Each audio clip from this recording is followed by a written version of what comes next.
I cheated with a guy from Tinder who gave me an STI, and my husband kicked me out when he found the Valtrex medication in my purse. I threw away 4 years of marriage for someone who infected me, then blocked my number, leaving me to face Logan's devastation when he discovered the pills that proved I'd been sleeping with someone else and endangering his health. I'm Claire, 27, was married to Logan, 29, for 4 years. We had a comfortable life in our small apartment, with Logan working as an accountant and me managing a local boutique. Our marriage wasn't exciting anymore, but it was stable and secure in ways I'd started taking for granted. Logan was predictable and reliable, coming home at the same time every day and following the same routines that had once felt comforting but now seemed boring.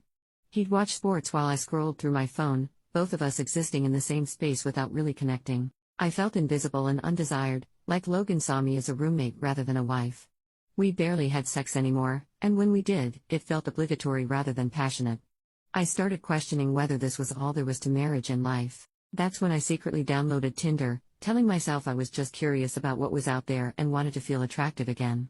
The attention from matches was intoxicating after feeling ignored and taken for granted at home. I matched with Charles, a guy who seemed confident and exciting based on his photos of hiking trips and nightlife adventures.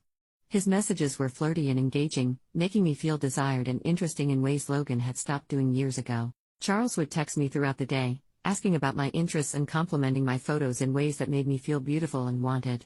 His attention was addictive after months of feeling invisible to my own husband. Our conversations became increasingly intimate and suggestive. Charles would tell me I was gorgeous and that whoever I was with didn't deserve me if they weren't making me feel special every day. His words made me feel validated and appreciated. Charles suggested we meet for drinks, saying he wanted to see if our chemistry was as strong in person as it was through messages.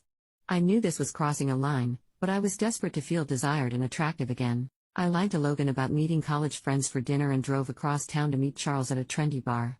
He was even more charming in person, giving me his full attention and making me laugh in ways I'd forgotten were possible. Charles was smooth and confident, treating me like I was the most fascinating woman he'd ever encountered. After months of feeling boring and predictable, his interest felt like coming alive again after being dead inside. When Charles suggested we go back to his place, I didn't hesitate. The sex was passionate and exciting, completely different from the routine intimacy Logan and I had settled into. Charles made me feel sexy and desirable in ways I'd forgotten.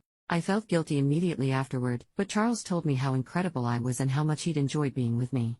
His praise and attention made the guilt feel manageable compared to the validation I was receiving. Charles and I started meeting regularly over the next 6 weeks. He'd text when he was available, and I'd create elaborate lies about work events, shopping trips, and friend meetups to explain my absences to Logan. The affair became the most exciting part of my life. Charles would take me to nice restaurants, hotels, and his apartment for passionate encounters that made me feel alive and attractive.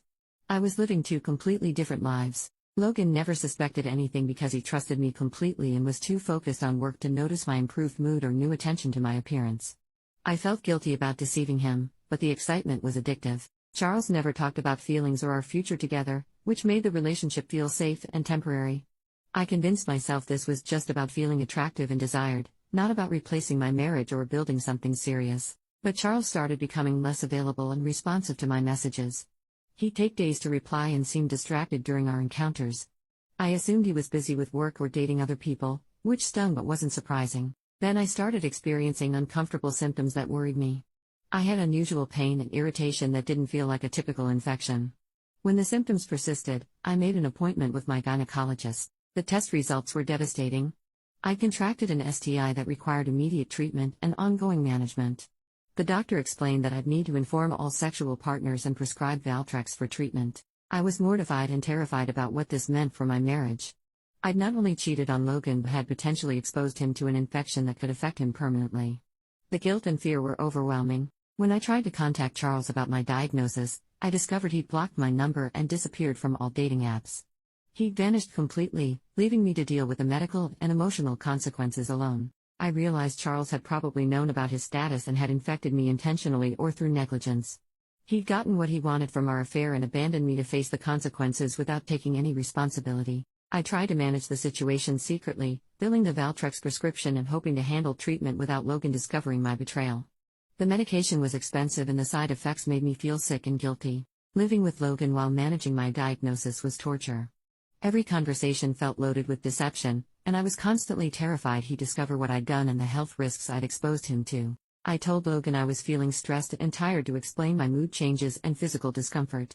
He was concerned and supportive, offering to help with household tasks and encouraging me to see a doctor if I wasn't feeling well. Logan's kindness made my guilt unbearable. He was being a caring husband while I was hiding an STI I had contracted through infidelity, potentially exposing him to infection through our intimate contact. 2 weeks after starting treatment, Logan found the Valtrex bottle while looking for pain relievers in my purse. He read the label and prescription information, his face changing as he realized what the medication was for. Logan asked directly what I was taking Valtrex for, and I panicked, trying to claim it was for something else. But Logan worked with insurance claims and knew exactly what the medication was prescribed to treat. The conversation was brief and devastating. Logan asked if I'd been cheating, and the evidence was undeniable. I broke down and confessed about Charles, watching my husband's world collapse as he processed the betrayal. Logan was quiet for a long time, then asked if I'd exposed him to infection through our intimate contact. When I admitted the possibility, he looked at me like I was a stranger who'd tried to poison him. Logan told me to pack my belongings and leave immediately. He said he couldn't look at me knowing I'd risked his health for someone else, and that he'd be getting tested immediately to assess the damage I'd potentially caused. I tried to apologize and explain, but Logan was done listening. He said my actions spoke louder than any words could, and that bringing disease into our marriage was unforgivable regardless of the circumstances. Logan changed the locks while I was gathering my things, making it clear that I was no longer welcome in our home. He said he'd be filing for divorce and that I should communicate only through lawyers going forward. Logan filed for divorce within a week of discovering my infidelity and STI diagnosis. His lawyer used my adultery and the health risks I'd created as evidence of extreme marital misconduct, seeking a settlement that reflected the severity of my betrayal. I had to move back in with my parents at 27, carrying medication and shame from an affair that had destroyed my marriage and potentially my ex-husband's health. My parents were horrified and embarrassed by the circumstances that brought me home. Logan's STI test came back negative, but the doctor explained he'd need regular follow-up testing to ensure he hadn't been infected. My reckless behavior had created ongoing medical anxiety and monitoring requirements for an innocent person. The divorce proceedings were brutal and humiliating. Logan's lawyer presented evidence of my deception, the medication, and the health risks I'd created, painting me as someone who'd endangered her husband's welfare for selfish gratification. I received minimal assets in the settlement due to my adultery and misconduct. Logan kept our apartment, most of our belongings, and had no obligation to provide spousal support to someone who'd betrayed him so fundamentally. The STI diagnosis required ongoing medical management and expensive medication that insurance only partially covered.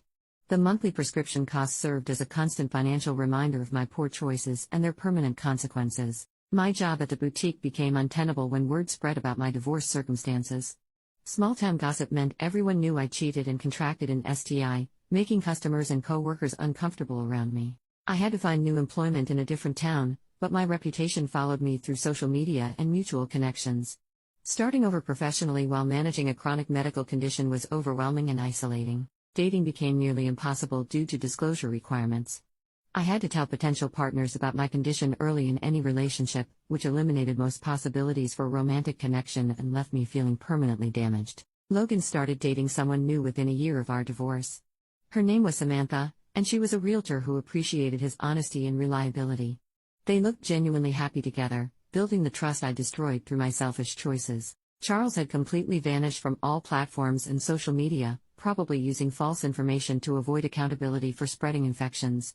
He faced no consequences for infecting me or destroying my marriage through his reckless behavior. The monthly medical appointments and medication refills served as constant reminders of my affair and its consequences. Managing a chronic condition required lifestyle changes and ongoing healthcare costs that affected every aspect of my life. My parents' disappointment was palpable as they watched me struggle with the aftermath of my choices. They provided housing and support, but our relationship was strained by their embarrassment and confusion about my destructive behavior. Logan married Samantha 2 years after our divorce, having built a relationship based on mutual respect and honesty. They bought a house together and started the family I'd prevented through my betrayal and reckless endangerment of his health. I tried joining support groups for people with STIs, but my situation was different from most members who'd been infected by long-term partners or through assault. I contracted my condition through a deliberate affair, making me less sympathetic to others dealing with similar challenges. 3 years later, I'm still managing the medical and social consequences of my 6-week affair with Charles. The condition requires lifelong treatment and regular monitoring, ensuring I'll never fully escape the consequences of my choices. My dating life remains limited by disclosure requirements and the stigma surrounding my condition. Most men aren't interested in someone with my medical history, and those who claim not to care often have unrealistic expectations or problematic backgrounds. Logan and Samantha have built a beautiful life together, with him providing the stability and loyalty I'd rejected for temporary excitement. They're expecting their first child, creating the family I'd made impossible through my infidelity. Charles continues living his life without consequences, probably still using dating apps to meet women and potentially spreading infections without disclosure or concern. He got temporary pleasure while I got permanent medical and social problems. The worst part is knowing that Logan had been a good husband who deserved loyalty and honesty rather than betrayal and health risks. I traded security and love for someone who'd infected me and disappeared when consequences appeared. I work entry-level jobs and live alone, managing a chronic condition while watching my ex-husband build the life I destroyed. The excitement I'd sought through Tinder cost me everything stable and valuable in my existence. The medication I take daily reminds me of the worst decision I ever made. Logan got justice and a partner who would never endanger his health or betray his trust, while I got exactly what I chose: permanent consequences for temporary thrills. My affair with Charles lasted 6 weeks but created lifelong medical, financial, and social consequences that affected every day of my existence. The validation I'd sought cost me my marriage, my health, and my future for someone who never cared about anything beyond his own pleasure. Logan builds wealth and happiness with Samantha while I manage medical appointments and prescription costs, living with the knowledge that my selfish choices created permanent damage that no amount of regret can undo or reverse. The Tinder profile that had seemed like harmless attention-seeking became the source of a medical condition that will follow me forever, serving as a daily reminder of how quickly poor choices can destroy everything good in your life.